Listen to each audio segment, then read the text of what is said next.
Good morning. We can do better than that. It's a Monday, start of AirVenture. Good morning. There we go. Today is a really, really important day in starting out this event. It's an opportunity for us to have a little dialogue back and forth, educate you on a critical issue that is overwhelmingly concerning to everybody in the aviation community. And I'm really thrilled to be able to host this rally with three of my colleagues that we all go way back together, who wanted to be here with me to make sure that they could show the support on this issue and share some of their insights and opinions also. So I have Mark Baker from AOPA, Ed Boland from NBAA, and Pete Bunce from Gamma.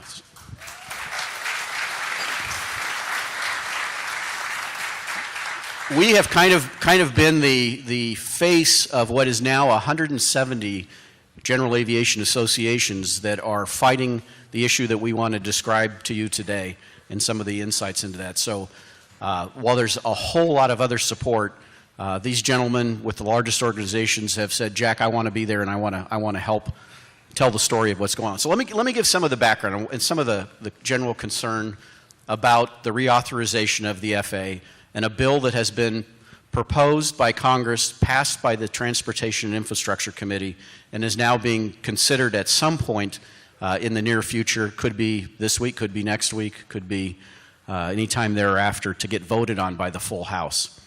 They have a proposal out there that takes the Air Traffic Control Organization, which is a public interest and asset that we all own as taxpayers. There's been literally billions of dollars since aviation was created in this community or in this country and put into the FAA's Air Traffic Control Organization.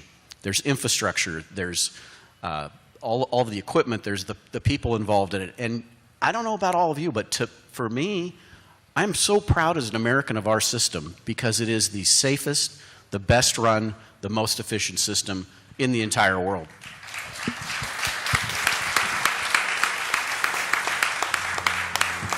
There's also part of me, I remember growing up and learning to fly in the 70s and looking at aviation, coming to EAA, learning about what goes on in the rest of the world, and I was always so proud that we had this freedom.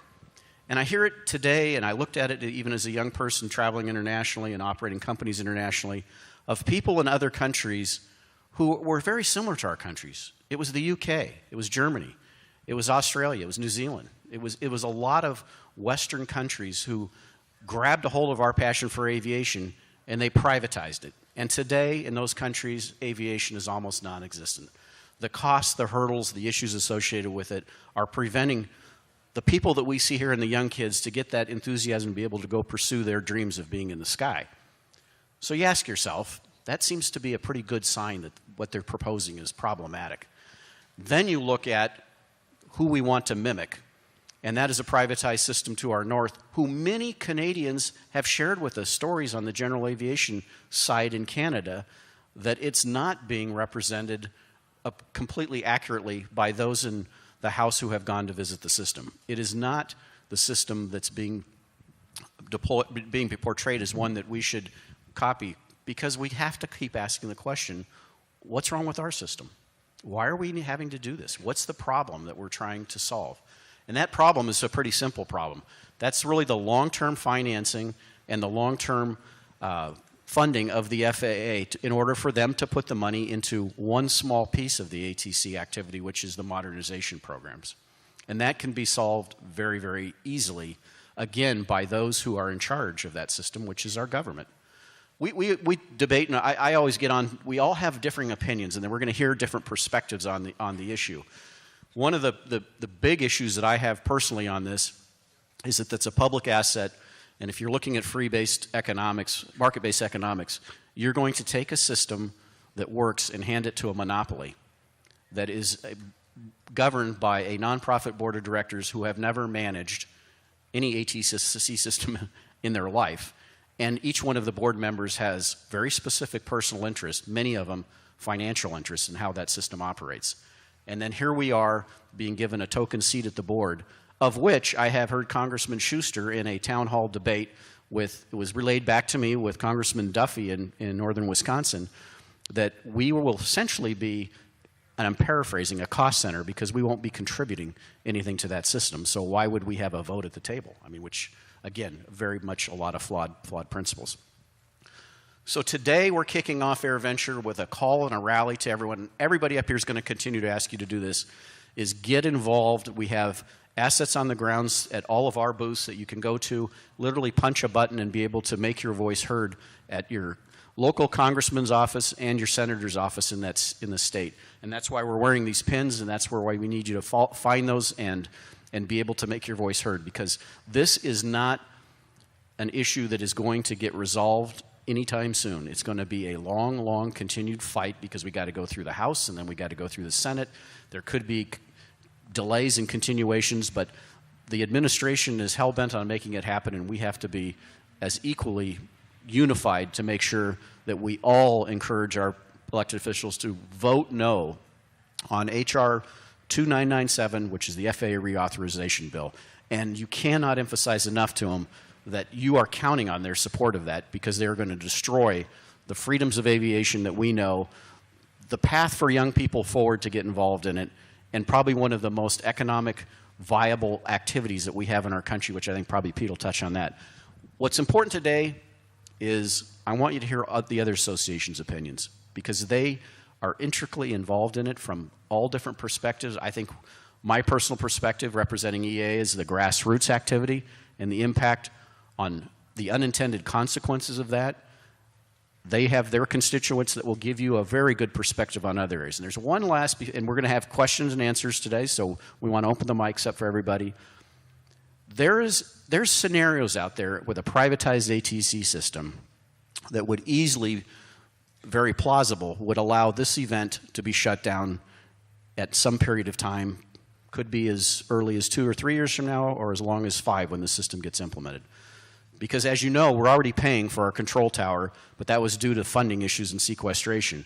But if you go to a full privatized system, I don't know any entity that would come in here, operate this tower with 85 qualified controllers when they have to continue to operate other towers, and provide, in this bill they would have to provide their own insurance to ensure that the air operations worked, because there's no sovereignty in the current bill. I mean, you stack that up, it becomes essentially impossible. And if we don't get up and start making our voices heard very, very loud, this will be the most devastating thing that could happen to AirVenture. With that, Mark? Thanks, Jack, and congratulations on what appears to be a great week in aviation, unlike anything else in the world. So,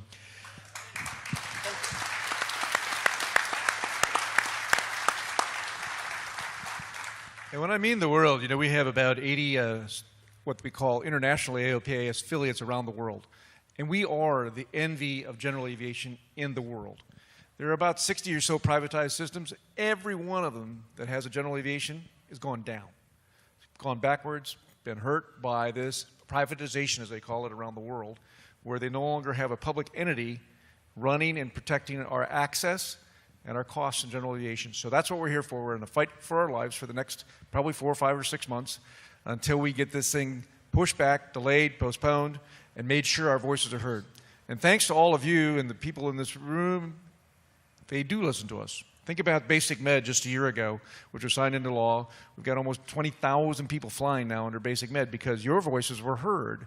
You talked to your congressman, you talked to your senator, we were able to get that thing passed as a group and an entity in general aviation. That's why your voices are so darned important. But your voices are also important in this issue because you have neighbors, you have relatives. Those voices can be heard. We need you to educate them about the couple of 3 myths that I think have been perpetuated by this group, call it the airlines, but about things in aviation that just aren't true. You know, we've been using GPS for 17, 18 years in general aviation, business aviation, and they keep saying that we're running with World War II radar.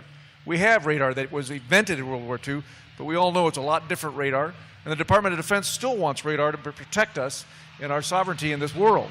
So it's not something we want to give up, radar. We don't want to give up our access to this airspace, and making sure that what they perpetuate of myths are really hurting this effort. We know every day we're talking to congressmen around the country, and they continue to say things that just aren't true. The delays in the airlines are not related to the system. It's related to high concentration of traffic in the Northeast Corridor and the thing that we call weather. not what they talk about, paper strips or not having GPS and all of those things that they perpetuate. So we need this community to come together and really stand tall, communicate over and over and over in this long-term fight about the things that just aren't true. We have a great system. We got to protect this freedom to fly. Thank you, Mark. Ed?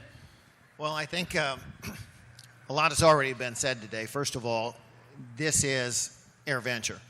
This is the greatest celebration of aviation anywhere in the world. Look around, feel the passion, see the airplanes.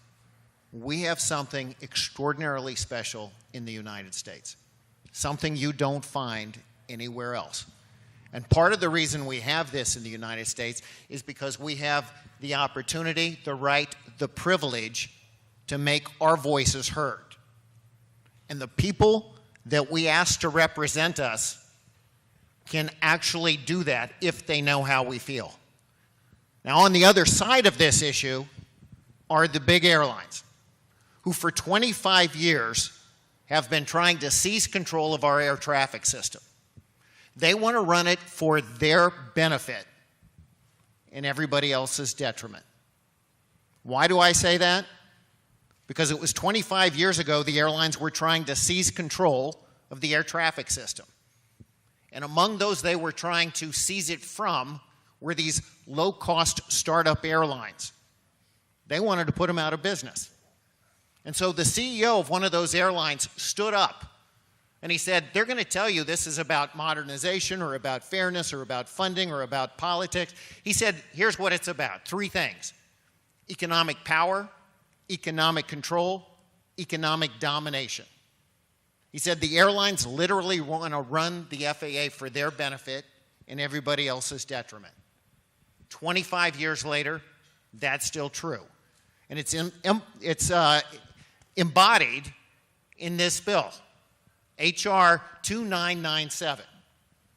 This bill that would take our air traffic monopoly, this public access, this public asset that serves all Americans, and turn this monopoly over to a handful of big airlines.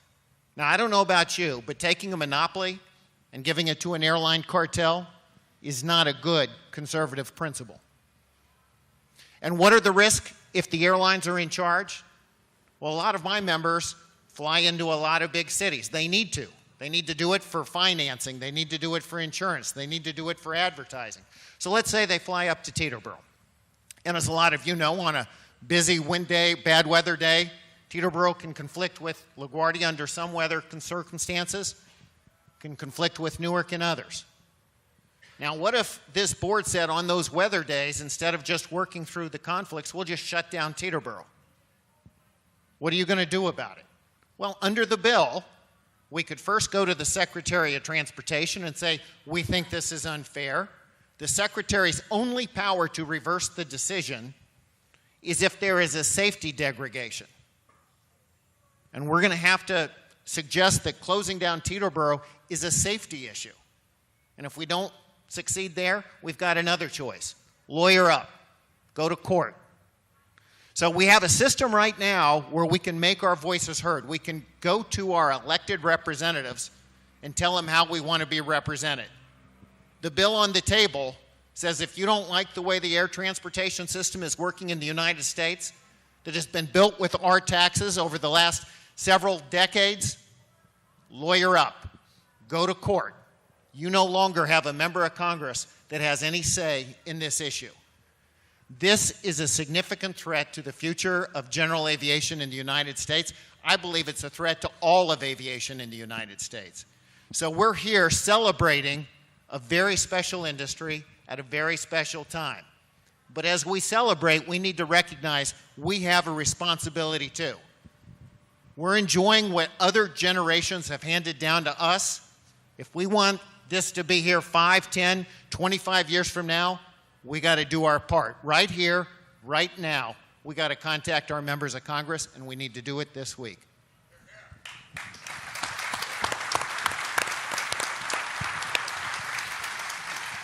Pete?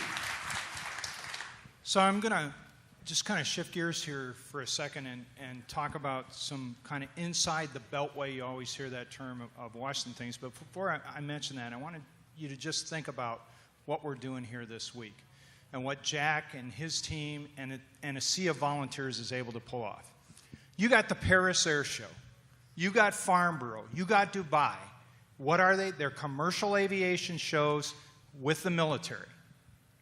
Nowhere on the planet do we take a week to be able to celebrate everything about aviation. And that's what we're doing here this week. It's not just us in general aviation. You look out there, you got commercial space represented. You got the unmanned aerial vehicles. You got this new technology emerging of electric and hybrid propulsion. The military is represented. Commercial airlines are represented.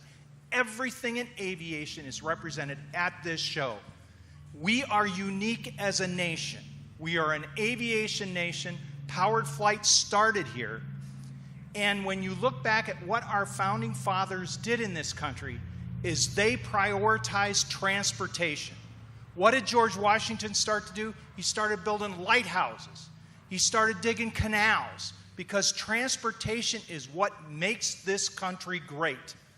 That infrastructure is something that we need to preserve, and air traffic control is an integral part of making the commerce in this nation happen. And we have to defend it to our dying breath to make sure that it does not go to a special interest, which is the airlines. So how is this game being played right now?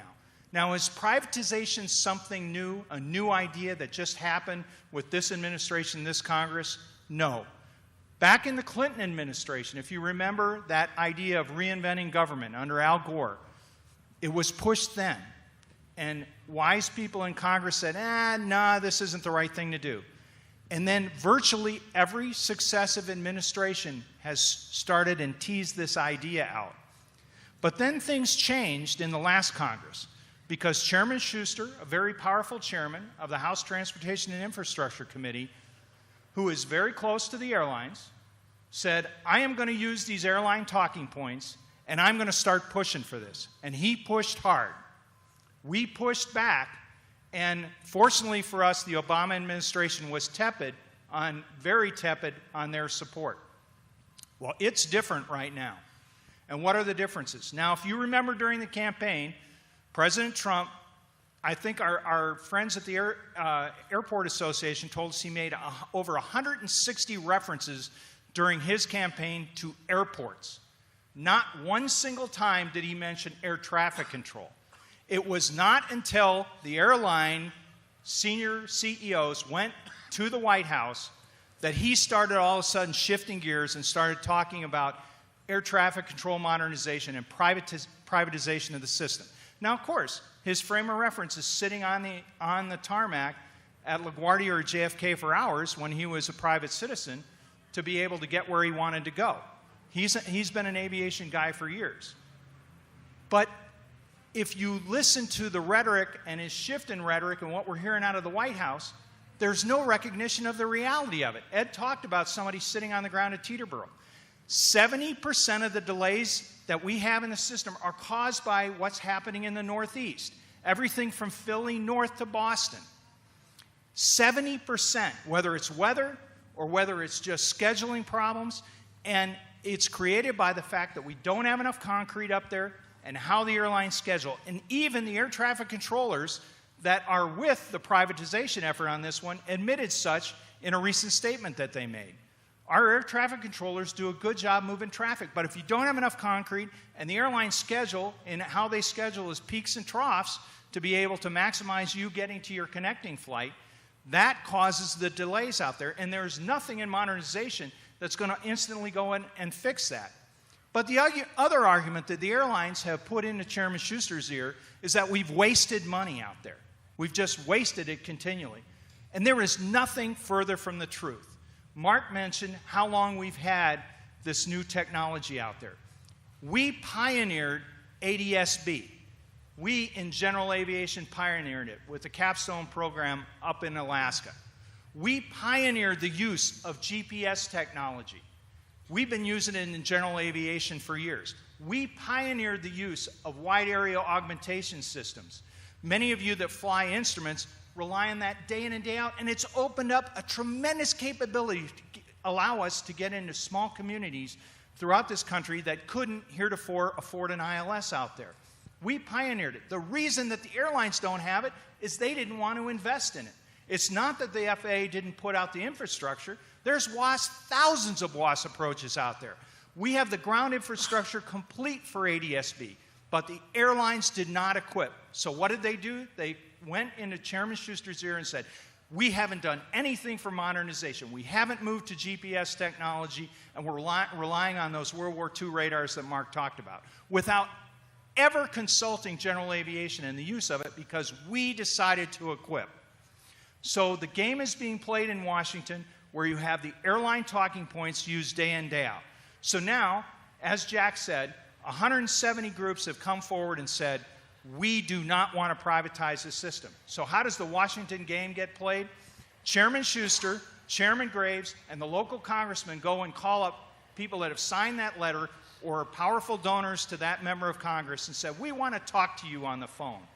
And it's going on, it went on last week, the week before, it's going on this week, where three members of Congress are on the phone with either a small group or a donor, trying to pressure them to say, no, you're wrong. We put in the protections for general aviation. This will never happen.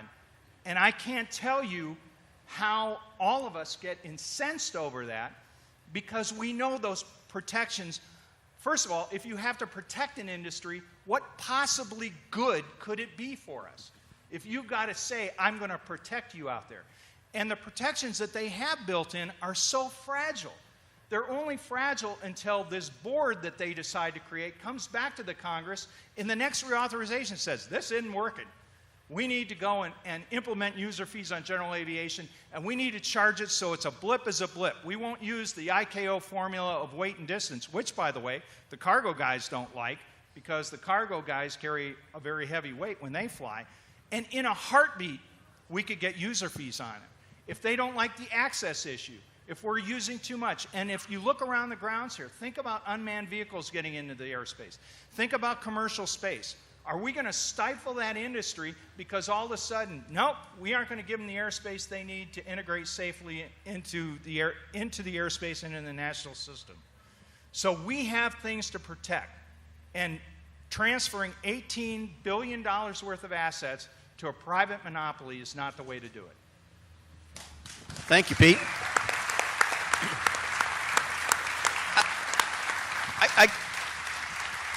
I'd like to ask you guys a couple questions. One, we seem to this misrepresentation that Congress is saying they're speaking on GA's behalf. How did we get into that mess? Well, I think, Jack, the issue, one of the other great myths here is that GA got everything they asked for. Well, the four of us represent pretty much a big, significant part of general aviation. I've never been asked for anything. We were not at any table to settle or negotiate, and that's a big myth that's been perpetuated when they talk to your congressman. They say, hey, they got everything they asked for. We were never asked for a thing because they know the question would have been asked. Will you support privatization? And the answer would have been no. Yeah, and not only did they not ask, they specifically ignored what we told them. You know, we recently came out, 170 GA associations saying that we are united. 170 GA associations, ranging from the ones you see here, Seaplane Association, the Michigan Business Aviation Association, all kinds of sizes and shapes. But you go back, we sent a letter, 17 GA associations, over a year ago. And this letter said that general aviation has long-standing concerns with privatization that go well beyond user fees. We sent that letter again this year. And then they came forward with the bill and they said, we've taken care of all GA's concerns. We took care of the user fee. Well, guess what? We said long-standing concerns that go well beyond that, because we know what privatization is. It's a power grab. This is an old-fashioned power grab by the airlines. They want to seize control of the air traffic system, and we think that's a fundamentally flawed idea. We've been telling them that for 25 years. So when they come back and say it's no longer a flawed idea, we've put lipstick on the pig, how do you like it now? Come on, who are we kidding? And the pig, if you look at it out there, when they have gone and addressed the issues, they've talked to one member of Congress who has made a bad bill less bad. But that pig is still bad. But there are other aviator members in the House of Representatives that are just as passionate as we are, each and every one of us up here on this stage. And they are fighting the fight for us, whether it's Congressman Russell or Congressman Abraham or Congressman Rikita. And they are passionate because they're in the system working it. We have passionate senators as well. But what they respond to is each and every one of you. I'm a cheesehead. I'm from this state.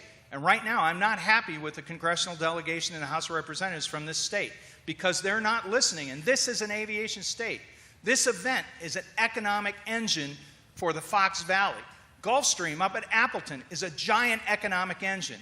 And when I talked to the Speaker Ryan, who represents Janesville in that area down in southeastern Wisconsin, when I talked to him about this issue last week, he said, well, Pete, this is privatization. How can I be against it? I'm a Republican.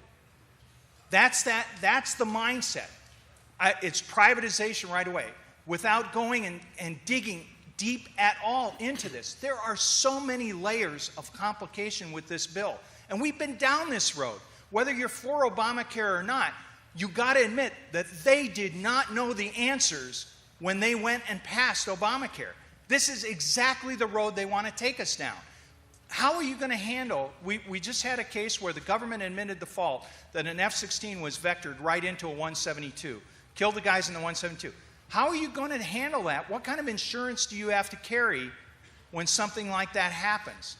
What happens when all of a sudden our subscriptions for all of our navigation that each and every one of us has starts to skyrocket because all of a sudden this privatized entity starts to charge huge dollars for the nav data that right now the government provides?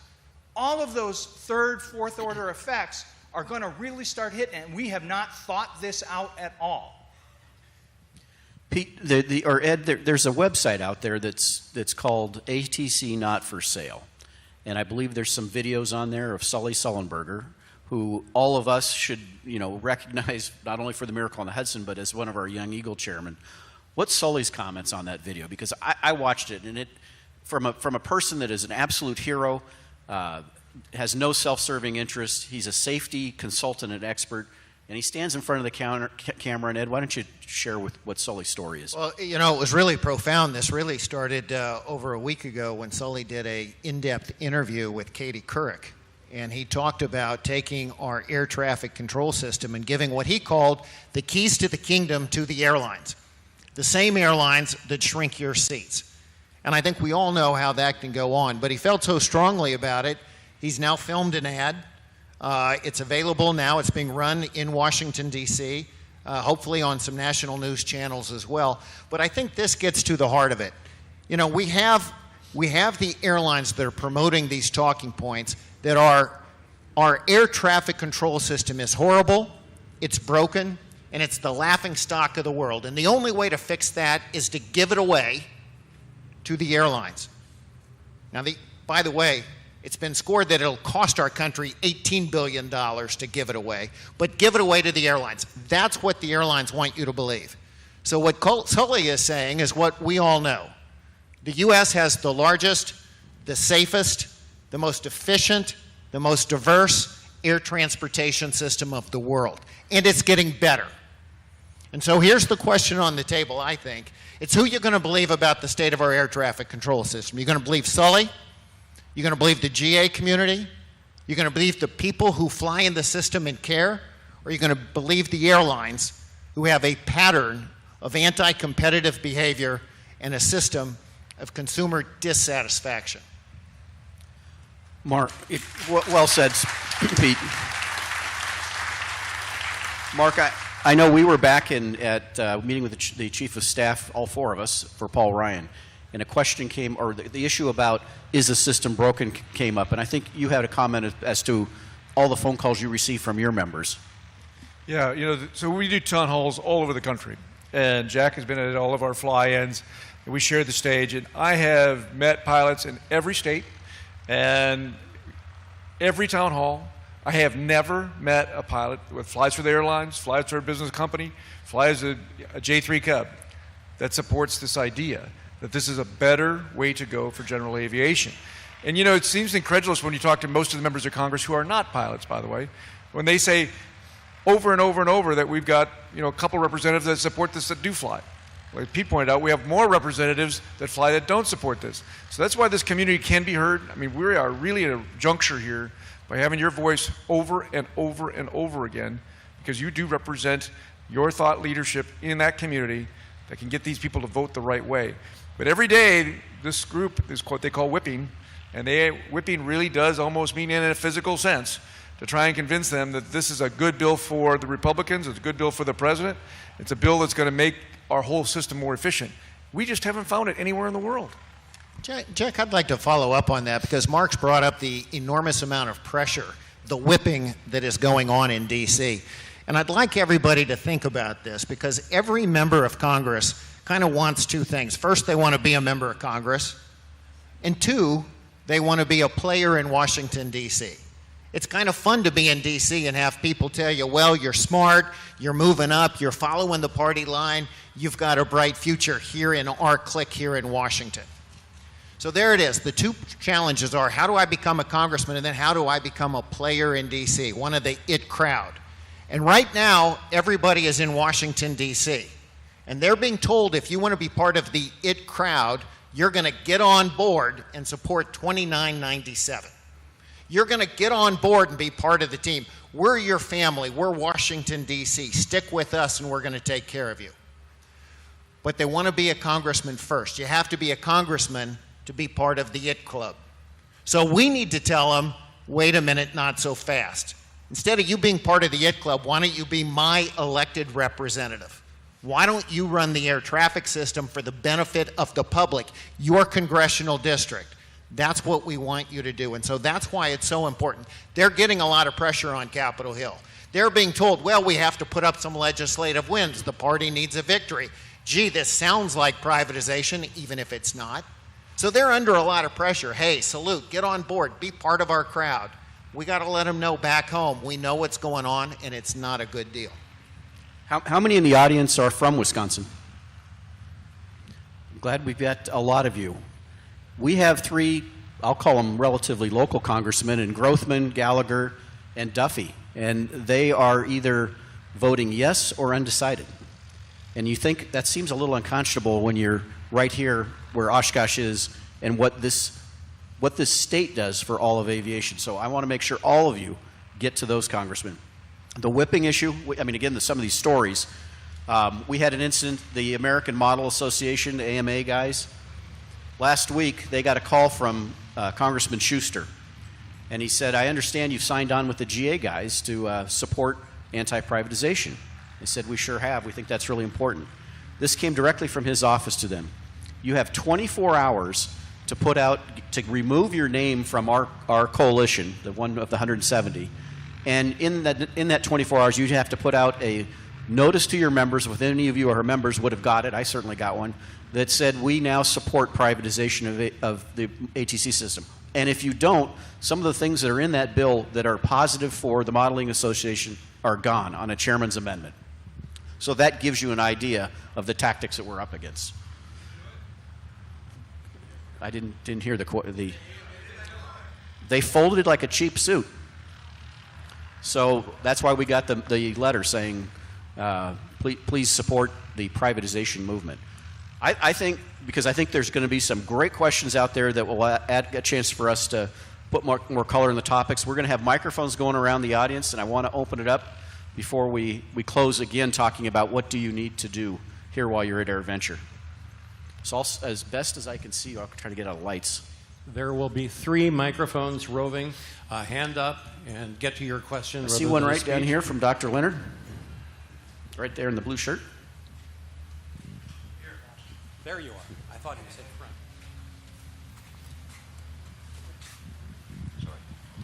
Sorry. One item that I haven't heard mentioned much, which I think the airlines should have thought of, is that in the wake of the Colgan crash, Congress got involved and quadrupled the requirements for being an airline FO.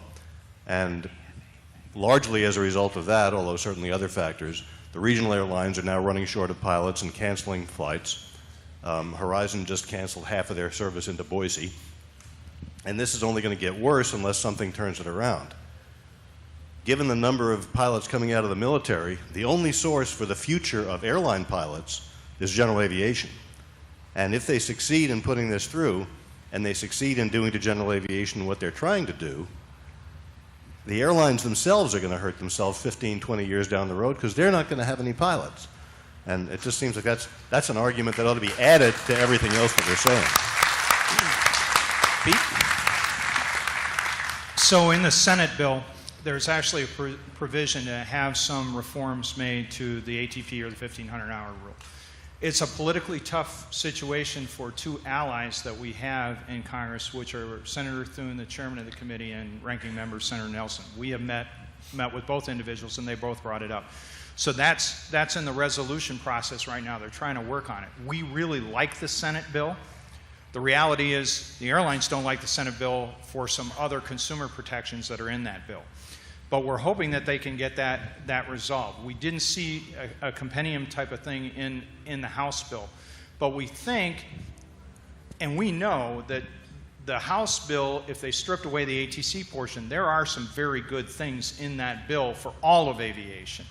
And if that bill had the ATC stripped out, we'd be able to go to conference with the Senate. They would get this issue resolved, and we could go and get FAA reauthorized. But the Colgan families very much have a lot of political clout, especially with Senator Schumer working that. So hopefully there'll be an accommodation where they can see that there's some common sense reforms that we can put in there to be able to keep pilots pumping into the system. Were you going to comment, Ed? Because I certainly have another comment about the issue. I mean, this brings to light probably one of the underlying problems with the whole concept and the airlines running it. You bring up an excellent point of what the downstream future would be if this were to go in place, and their nearsightedness of not even understanding that. They're CEOs of publicly traded companies that live quarter to quarter on earnings, and they're all gone in 3 to 5 years. And that's what we would put our national best interest in. That's very problematic. Well, I was just going to point out what Jack did. You know, I think we're looking at it for the long term. And you talk about where we're going to be in 25 years. And the fact that, in essence, we're all part of a bigger ecosystem. We're part of the national aviation system. But I don't think that's the way the airline CEOs look at it. They're looking at, you know, 1 quarter at a time, 1 year at a time. And frankly, it's one of the reasons when, you know, kind of the irony on all of this is the airlines themselves have bad computer technology. They haven't made the investments in the computer, so they're having computer crashes because they haven't invested in their 1970s mainframes. Meanwhile, they're saying, hey, we want to make next gen happen. Give us the charge. We can do technology better than the government. Ignore the fact that every other month a major airline has a computer outage. Next question. Okay, there's the. Hello. We got a microphone down there. Hello. I've been hearing radio ads on New York News Radio from I guess it's an AstroTurf group called Citizens Against Flight Delays or something like that. And they talk about antiquated radars and fat cats and their jets. What are the organizations doing to counter those radio ads? Well, I think you bring up a good point. This is called an AstroTurf group. It's kind of the opposite of real grassroots, the kind of people that are here. This is an organization, Citizens for On-Time Flights, is actually, it was reported in the press that it is facilitated, read funded by, the big airlines. The big airlines that are responsible for 70% of the delays because of their own scheduling problems are now saying Citizens for On-Time Flight. And they're putting forward the misinformation. So what we're trying to do is go out and help the truth be known. And we feel very pleased that Sully Sullenberger and others are coming forward to help us tell the truth. But this is going to come down to, is it going to be their AstroTurf, their funding, or is it going to be real people telling real stories? That's why this is so important. We're going to get ads out, but we need to back up ads with real people. That's exactly right, Ed. That, you know, this is where the funding and the membership matters. I got to tell you, the airlines are spending millions and millions and millions. We're talking $20 to $30 million on campaigns around the country right now. So think about whatever association that you support and support them, because we have to make these buys, and that's where it comes from. It comes from the membership. No other place it can come from. And it's going to be up to each and one of us to stand up, make our noise, make our loud voices heard, but we're up against tens of millions of dollars. We have one down front. Your mic's not on. They'll get it there.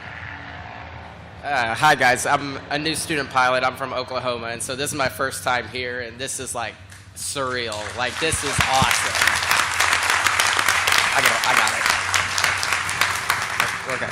And so, just about this whole issue, it's like like down in Oklahoma, we don't really hear about this that much, and I mean, just in this last year, this ATC privatization, you hear it on these news outlets, NBC and CNN, and you hear about the ATC privatization, and it's, you know, is it good or is it bad? And so, at first I thought it was good, and now I now have learned that it's bad because of the general aviation community.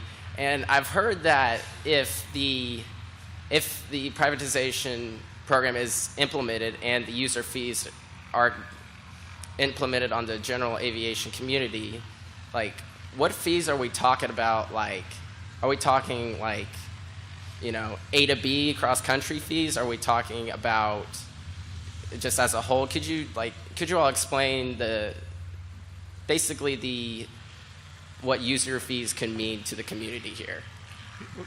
You take that on? Because, you know, the fees system, and we've seen this where they always keep using Canada as the perfect example of what's good can come out of this privatization. And I've flown in Canada. I know many of you have flown in Canada. And it started out without, as Pete said, an intended consequence. They were supposed to get rid of the fuel tax and just have this general fee of, like, call it $100 a year for an under 6,000-pound airplane. Well, what happened is they got a fuel tax, they got their annual fee, they privatized airports like Winnipeg. If you go there with a general aviation airplane, you're going to pay hundreds of dollars on this to land at that airport and use that airport. And as you see that around the world, that's what's happened, is they've just started saying, remember, every airline except for 2 have gone broke over the last 20 years. And these are the people who are going to be in charge of the system. Can you imagine them funding the little airports like this one that's not commercially served very much? You know, we've got 5,000 public use airports that are funded by the system that actually works. Today there's about $16 billion spent on all of FAA. About $13 billion of that comes from you, people that ride on the airlines. The airlines don't pay the fee, the passengers pay the fee, the excise tax. It works really well.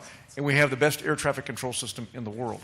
So when they start charging, and that's what happens on this slippery slope, you'll be charged for an IFR flight in many parts of the world. In Germany, you're charged for every landing that you make at a public use airport, every landing. So people are doing almost touch and go. So that's what happens around this world. We don't want that. We don't need that. I think, though, that we have to be really careful as a community to not focus just in on the user fees, because the first answer that you'll get from any member of Congress that's informed about this bill is, well, we took care of that. And when I said Chairman Graves made a bad bill less bad, that's one of the things he took care of for now. We know eventually things will change. But for now, to me, one of the biggest dangers that we have, other than the access piece, is if you look at the countries that have converted this to a privatized system, the best, and this was studied by the Government Accounting Accountability Office, that it took 5 to 7 years for very small systems to convert. So if we, even on the low side of this, if for the next 5 years the FAA goes and focuses just on this, we will not be able to get anything for general aviation done, get unmanned vehicles safely integrated into the airspace, get commercial space to happen. And what happens when you balkanize? If you start to stovepipe the FAA and take the safety regulator and completely separate it from the air traffic control, which works, right now they are embedded with one another, as is our military. They work tremendously together. Once you start separating, we have things that happen like up in Canada. Canada is always pointed to by Chairman Schuster as that's the model up there. Well, what happened last year? The safety side didn't have any money to be able to travel and go meet with industry to be able to go and make progressive changes to be able to keep pace with this rapidly changing technology. So the safety part of the FAA will continue to then have to rely on general fund contributions, our taxpayer dollars, and they'll get progressively squeezed over time. And that's a danger to all of us that fly, because we have to count on that safety side of the FAA to get things done. Think about the FSDOs, think about everybody that we have to touch in the day-to-day just to be able to fly, let alone on the controller side. We even got notification this week from the Canadian Pilots Association that due to the summer seasonal traffic with the airlines in the major hubs, GA VFR traffic will not be able to progress through any Class C airspace because the privatized system is just too busy. I mean, it's just crazy. Did you say you're from Oklahoma? Where in Oklahoma? Tulsa. Okay, so you have probably one of the greatest anti-privatization senators right there in your backyard, and Senator Jim Inhofe, who will be here this week conducting a forum on Saturday. Great supporter of, he's been coming to EA for well over 30 years. And then in Oklahoma City, I think, is where Congressman Russell is, who is a great patriot and is going out very, very active on the subject. So those are great resources for you locally. Left front. Hey, Stephen Pollock here from Nashville, Tennessee, and I have a question. For the crowd here. Would you be willing to go to atcnotforsale.com on your cell phone, and you can watch the Sully ad? They mentioned it, atcnotforsale.com. You can watch the Sully ad talking about this issue. You can click send message. 30 seconds later, your congressman and your senator gets an email from you saying, "Do not support this." Would you be willing to go atcnotforsale.com? Thank you. And I was going to get to you guys later, but if you look outside here, we have men and women dressed in T-shirts, ATC not for sale, with iPads. If you don't want to access your phone or your iPad, go to them and they'll plug you in right away. Next question. Okay, Center. Thank you. Ted Klapka, St. Mary's, Maryland. Gentlemen, and I think you are gentlemen, and I think you're trying to win this argument on the merits by being gentlemen, but I think there's an element of this that needs to be looked at, and that is the fact that, as Ed hit, the congressmen want to get reelected. And I think a little bit of cash waved around in front of your congressman saying, because they are all reelected every 2 years, that says, you know, I have an option. I don't have to vote for you. I can fund and vote for your opponent. And I think the GA community, which is very, very large, needs to use that toolkit in order to get the attention. Because we've seen so-called friends of GA, like Representative Graves, flip and now go to the airplane time. So it's time to use all the tools in your arsenal, not just the nice argument for the merits. I'll take that on because we have one of the largest PACs in the aviation things, and thanks to you. And they do get a scoring system. Anybody that's an incumbent that stands against general aviation will not get our support, your support. We stand for you. So they won't be getting that support. Thank you, Mark. Yeah, and I would just follow up. You're exactly right. You know, these are your elected representatives. You need to tell them how you want to be represented. And in fact, I'd go beyond that and demand it. You're exactly right.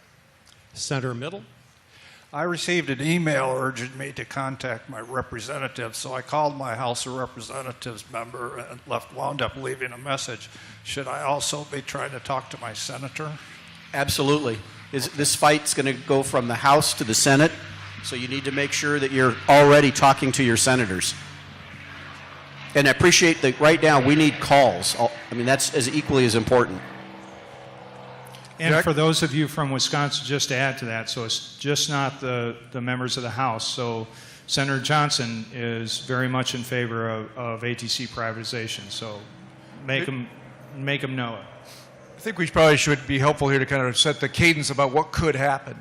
Right now, it's not on the list to be voted for this week, but it could happen. Leadership can put it on the list today for this to be voted on. So this is going to be a day in and day out fight. They go back on their recess as of this Friday. They'll be gone for the August period. But then it'll be very active if it's not on the calendar this week, the minute they get back in the office in September.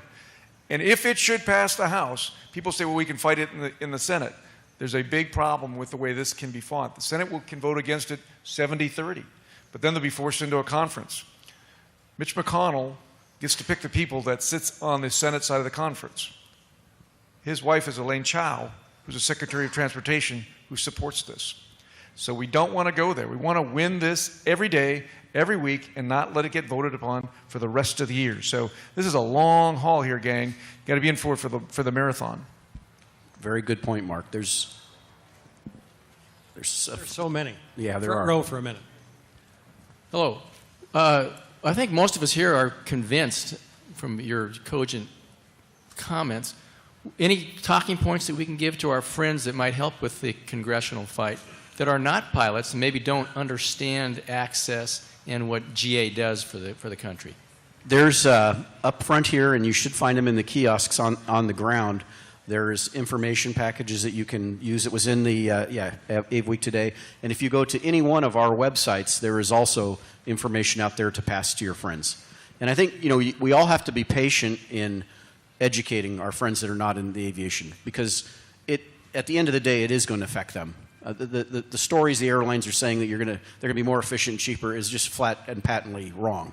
Airlines are in business to make a profit, so they're not going to go around and pass that on to the passenger. So lots of things you can explain to them. And Jack, if I could follow up, I think the one point that I run into more than anything else when I talk to people is they say, well, wait a minute, intuitively, genetically, my DNA says privatization must be good. And you know what? I feel the same way. But this isn't privatization. That's what they need to understand. This is not privatization. When you hear the word privatization, you think competition. You think innovation. You think free enterprise. That's not what we're talking about. We're talking about a monopoly. And the question is, who's going to control the monopoly? And in this case, they want it to be 13 people who are completely unaccountable to the general public, who don't have to ever face voters, who will never come here and say, I did this to you, I shut it down. That's what we want. We want our elected representatives in charge. This is not privatization. Mike Bush, or do you have more than one mic? Because we got people on these other sides. We have three, but Okay, let's one up here, Mike Bush in the green in the front row, but okay. you got one right next to you. Let's get this one out of the way. Hi, John Jenkins. I'm from New Jersey. What is the likelihood that I'm going to be able to pick up the phone and actually talk to my congressman or senator, and how much of a conversation should this be? Typically, if through this app that we have, it'll ring the congressman's office line direct. They will take the messages, but you want to ask for and demand a conversation with your congressman.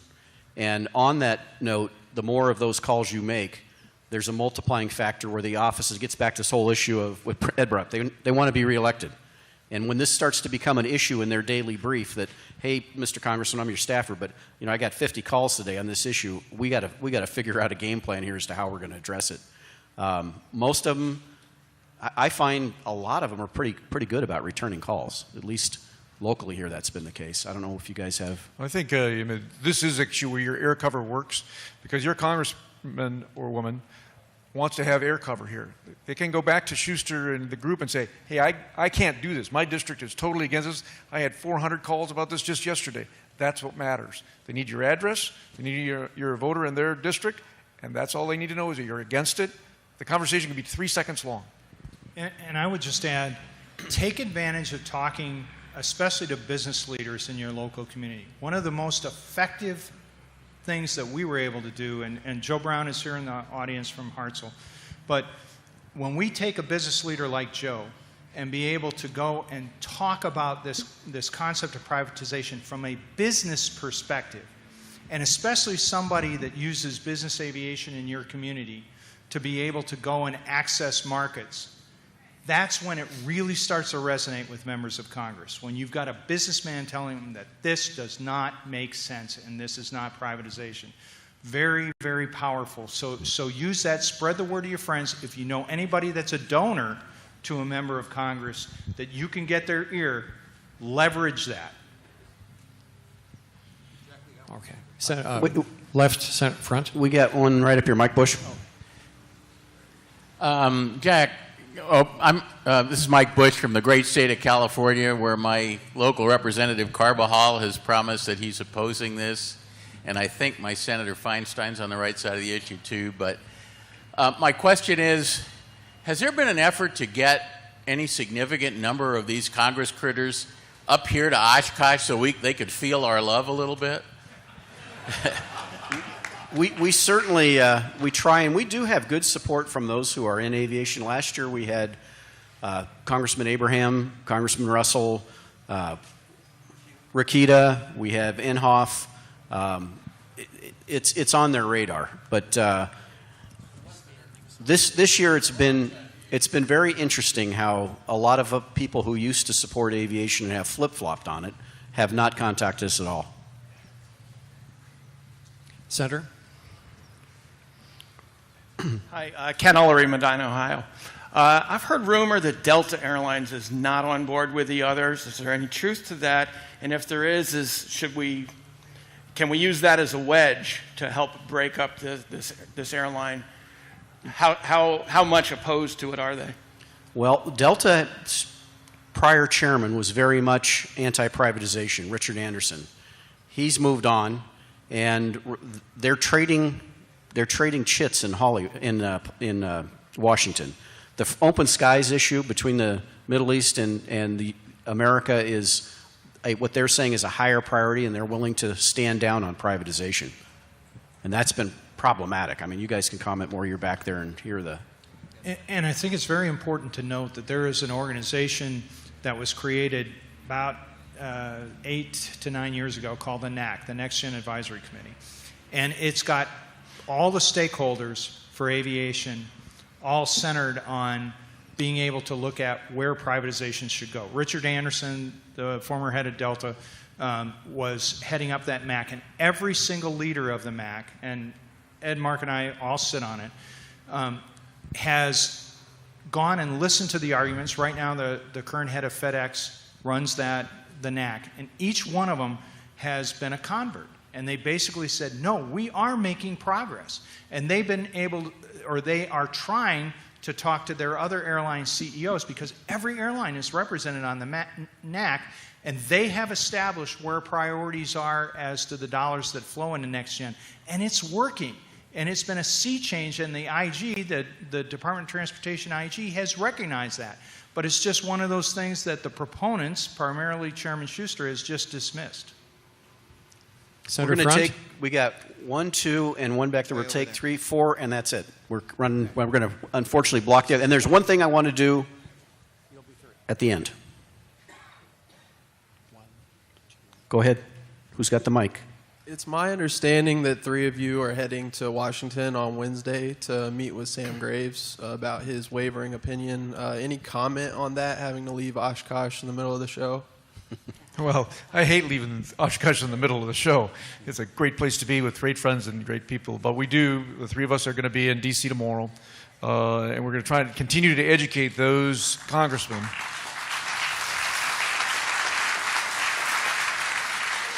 that are willing to listen. And we'll be back tomorrow night. I got invited but decided to stay here. Senator Back.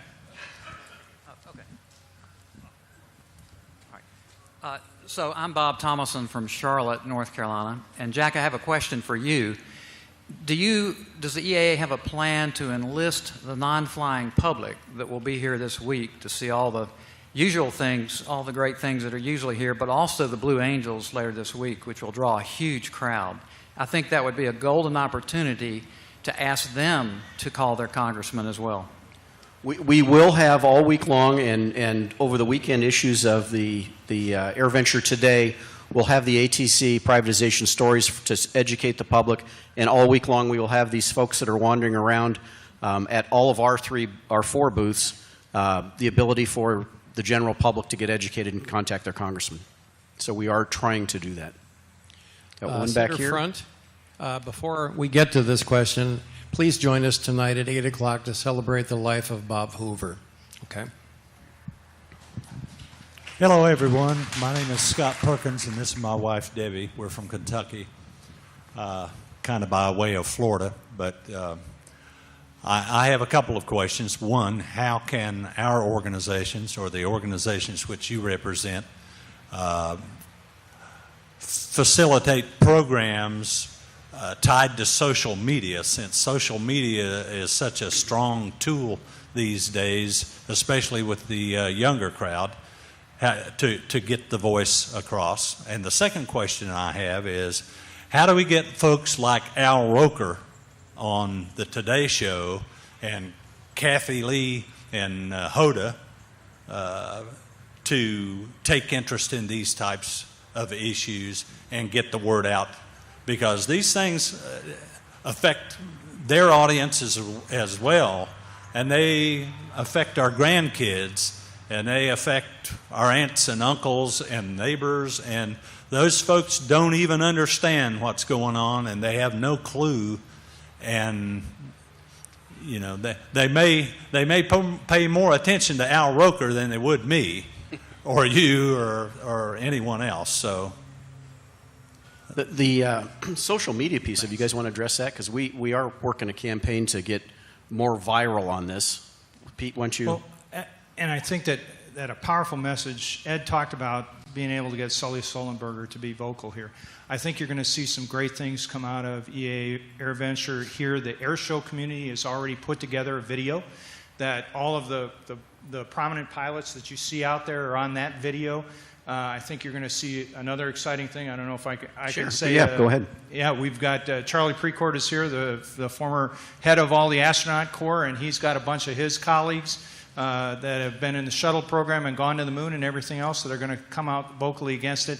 And that's how we carry our message, because as was mentioned, the airlines are pouring big bucks into this, but there's not a whole lot of love for the airlines in this nation. There is a lot of love for prominent people like Sullenberger and astronauts and airshow pilots, and that's what we need to get out to those members of the media that'll pay attention to that and actually start running stories. So I think Sully ran on Morning Joe this morning. Yeah. That's an influential one in Washington. And get these videos up on social media, and that's how we'll tell our message. Last question. Okay, gentlemen, first of all, thank you for what you're doing for us. I mean, thank God we have dedicated men and women in your groups doing what you're doing for us. So thank you very much. Thank you. We've heard the name Congressman Schuster up here a dozen times so far this morning. Are we going to get down and dirty like they're getting down and dirty and spilling the beans on Schuster and his conflict of interest? Do the people here even know about his conflict of interest? Should we get down and dirty, or do we want to get down to his level?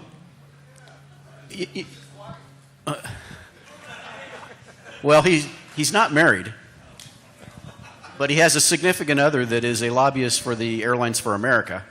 So when he goes home and has that conversation with his wife, like the Speaker of the Senate has, I'm sure he's a little biased.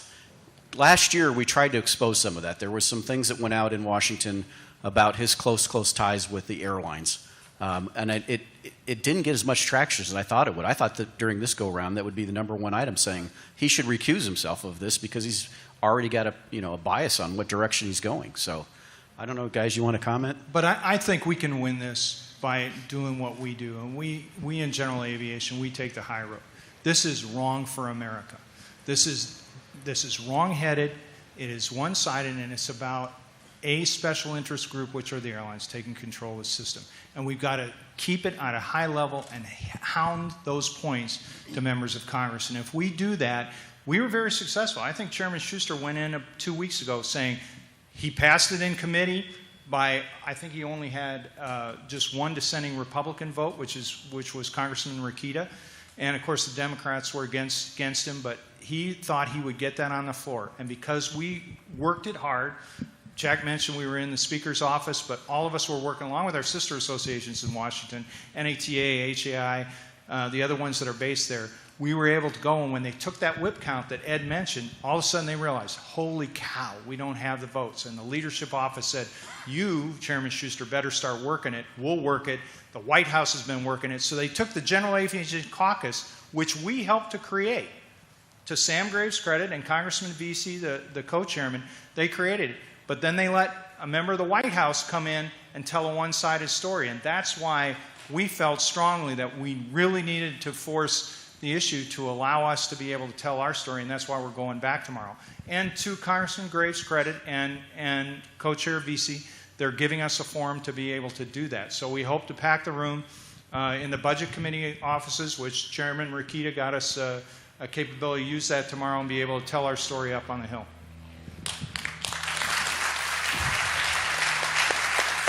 think we have one last one, and then we got to cut it off because we have another program going on. Gentlemen, you did a great job. I've not seen an audience at AirVenture really so engaged. So great job. So Representative DeFazio put out HR 2800 in the House, and it's not been acted on by the committee. You know, as the Democrat on the House Infrastructure Committee, I wondered if you'd been engaged with him about his bill, and if there's any what you think about engaging the public in supporting, if you will, another bill that exists out there that excludes the privatization. Well, I think the point here is there are a couple of things. The Senate bill is a good bill. The DeFazio bill is in the right direction. And general aviation is not against doing something moving forward. We are for supporting modernization. Let's do some reforms. Let's take some cost out, if we can, out of the current FAA. And that's what some of the congressmen that want to work on the productive side of this thing. Let's not fix what isn't broken. Let's fix the stuff that needs attention. Let's get the long-term funding in place if that's what required. And let's continue to push on this modernization. We all agree on that. And that's what DeFazio's bill moves forward with.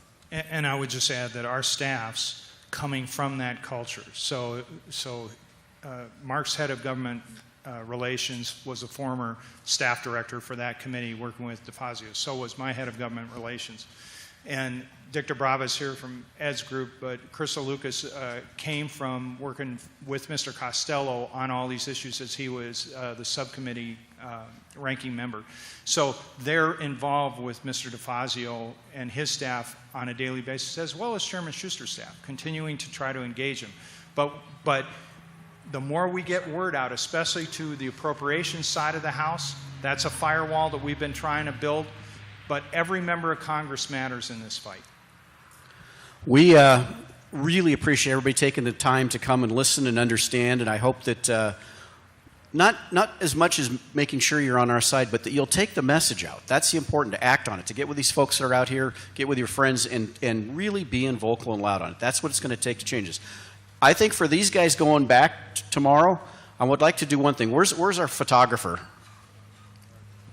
We need a photographer up here. I'm going to turn one of these signs around, have them stand next to it, and have you guys all stand up in your seats with a thumbs up so they can take back to the Congress tomorrow. This is what aviation's all about. This is grassroots. These are the people you represent. You got to vote no. So why don't we get that done right now, and then we'll call it good.